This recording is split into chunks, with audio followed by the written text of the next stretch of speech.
सास के मेहमान। सिमर की सास की सारी जिंदगी किराए के मकान में ही बीती, लेकिन जब बेटा कमाने लायक हुआ तो उसने अपना बड़ा मकान बनाया। क्या है माँ, इतनी लंबी लिस्ट मेहमानों की? गृह प्रवेश है सिर्फ, शादी में तो तुमने इन लोगों को बुलाया ही था ना। अरे बेटा, तुम्हारे पिता और मैंने तो सारा आजीवन घर नहीं बनाया, ये सोचकर कि पैसा घर में लगा देंगे तो तुझे कहाँ से पढ़ाएंगे। अब बेटा, घर जैसी खुशी में मैं उन लोगों को कैसे भूल जाऊं जिन लोगों के साथ मैंने पूरा जीवन काटा। तभी वहाँ बहू आ जाती है। क्या माँ जी, कैसी बात कर रही हैं? बुआ जी, चाची जी, उनकी बेटियाँ, ससुराल वाले सभी तो आ रहे। मैंने उनकी लिस्ट सुमन से पूछकर तैयार कर ली है। हाँ बेटा, ये लोग तो रिश्तेदार हैं, इन लोगों को तो बुलाना ही है। लेकिन जिन लोगों के साथ मैं किराए के मकानों में रही, वो मकान मालिक, वो पड़ोसी, उन्हें कैसे भूल सकती हूँ। माँ, लेकिन वो नीलम आंटी को तो मत बुलाना, बड़ा ही लो स्टैंडर्ड साउंड करती है वो। हाँ माँ, और वो किरण को भी। उनका पति और बेटा खाते कितना है। और नहीं तो क्या, शादी में भी 2000 रुपए वाली प्लेट में दनादन खा रहे थे। माँ कुछ नहीं बोलती, कमरे में चली जाती है। तुम्हारी माँ के तो चोचले ही अलग है, न जाने लोगों को क्या बताना चाहती हैं।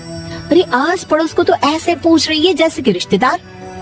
हाँ जानता हूँ माँ को, वो किसी से जुड़ती है तो दिल से जुड़ती है। वैसे बात करता हूँ उनसे। सभी अपने अपने काम में लग जाते हैं। सास को नींद आ जाती है और वो सो जाती है। लग रहा है कि गुस्सा होकर सो गई। कपड़े भी अपने बाहर फेंक कर गई है।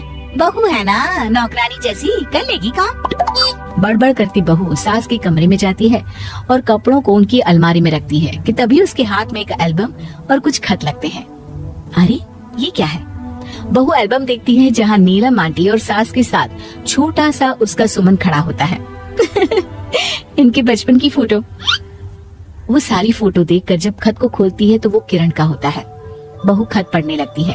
खत में लिखा होता है, तू पैसे की चिंता ना कर, सुमन की पढ़ाई में कोई कमी ना हो, हम पड़ोसी नहीं बहने हैं। तभी सास जग जाती है। अरे बहू, क्या हुआ? कुछ चाहिए था क्या? बहू बात घुमा देती है।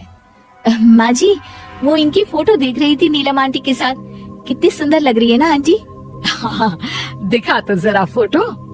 बहू सास को फोटो देती है। सास फोटो देखकर कहती है, याद आता है, तेरे ससुर जी तो थे नहीं, काम के लिए 10 दिनों के लिए शहर से बाहर गए थे। जब बेटा होने वाला था तब नीलम आंटी और अरुण अंकल ही थे। आंटी बेचारी रात भर मेरे साथ बैठी रही तो अंकल भाग भाग कर दवाई का इंतजाम कर रहे थे। बेटे के होने के बाद भी जब तक मैं घर नहीं आई मेरे पास ही रहे। रिश्तेदार तो आए थे मुंडन में 10 दिनों के बाद। बहू सुनकर खुश होती है, तभी नजर खत पर पड़ती है। माँ, ये किरण आंटी को अपने पैसे वापस कर दिए? हाँ, वो भी समझ कैसे कैसे किए मैं ही जानती हूँ। सुमन की पढ़ाई के लिए पैसों की जरूरत थी। रिश्तेदारों ने तो साफ बोल दिया था कि किसी होटल में काम पर लगा दो।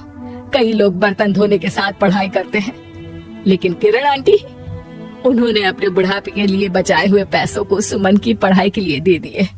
यानी कि आज ये जो कुछ भी है वो किरण आंटी के कारण ही ना? हाँ बहू, ऐसे ऐसे पड़ोसी हुआ करते थे जो किसी रिश्ते के नाम से नहीं बल्कि अपनेपन से भरे थे। फिर सास का बोलने का रुख तीखा हो जाता है। और फिर भी देख, सुमन इन लोगों को भी नहीं बुलाने दे रहा है। माँ, मैं बात करती हूँ, ये लोग सिर्फ आएंगे ही नहीं, हम लोगों के साथ रुकेंगे भी घर में, रिश्तेदारों की तरह। सास बहू बेटे से पूछकर एक एक घर जाकर पड़ोसियों को एक दिन रहने का न्योता दिलाते हैं। और फिर वो दिन भी आ जाता है जब घर में गृह प्रवेश होता है। अरे हम लोगों का कमरा कहाँ है? बड़ा कमरा देना हम लोगों को, खुला खुला। सुमन परेशान हो जाता है कि वो क्या करे, कहाँ किसका सामान रखे, कि वहीं किरण पड़ोसन आ जाती है। अरे सुमन, परेशान ना हो बेटा, हमारे कमरे में रख दो उन लोगों का सामान, हम तो तेरी माँ के साथ ड्राइंग रूम में एडजस्ट हो जाएंगे। और हमारा कमरा कहाँ है? सुमन, जरा सामान कमरे में तो रखवा दो। अरे ये क्या, मेरे कमरे में तो सफाई ही नहीं है। अरे बता देती सुमन, हम कहीं और रह लेते। तभी वहाँ नीलम झाड़ू लेकर आ जाती है। अरे बबली दीदी, कैसी बात कर रही है? चलिए मैं साफ किए देती हूँ कमरा। वहीं मामी जी भी आ जाती हैं। अरे सुमन दीदी, सबसे छोटा कमरा हम लोगों को ही देना था क्या?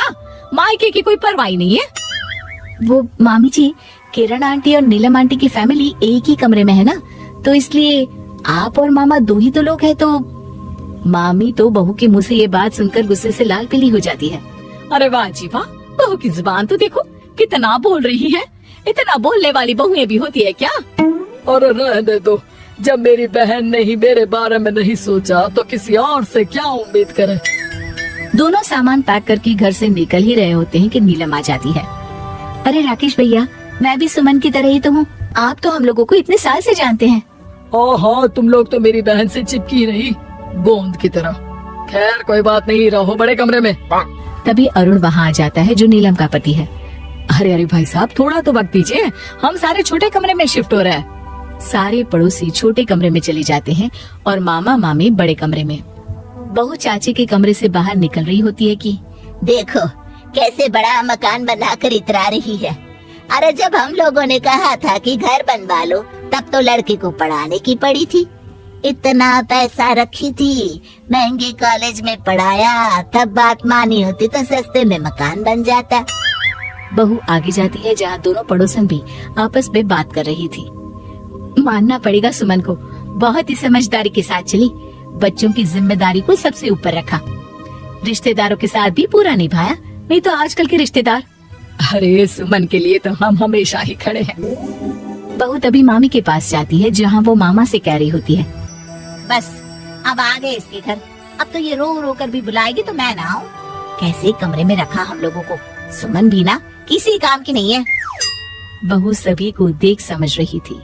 रिश्तेदारों के नखरों के बीच पड़ोसियों का प्यार। वो देखकर समझ जाती है कि सास के असली मेहमान कौन है।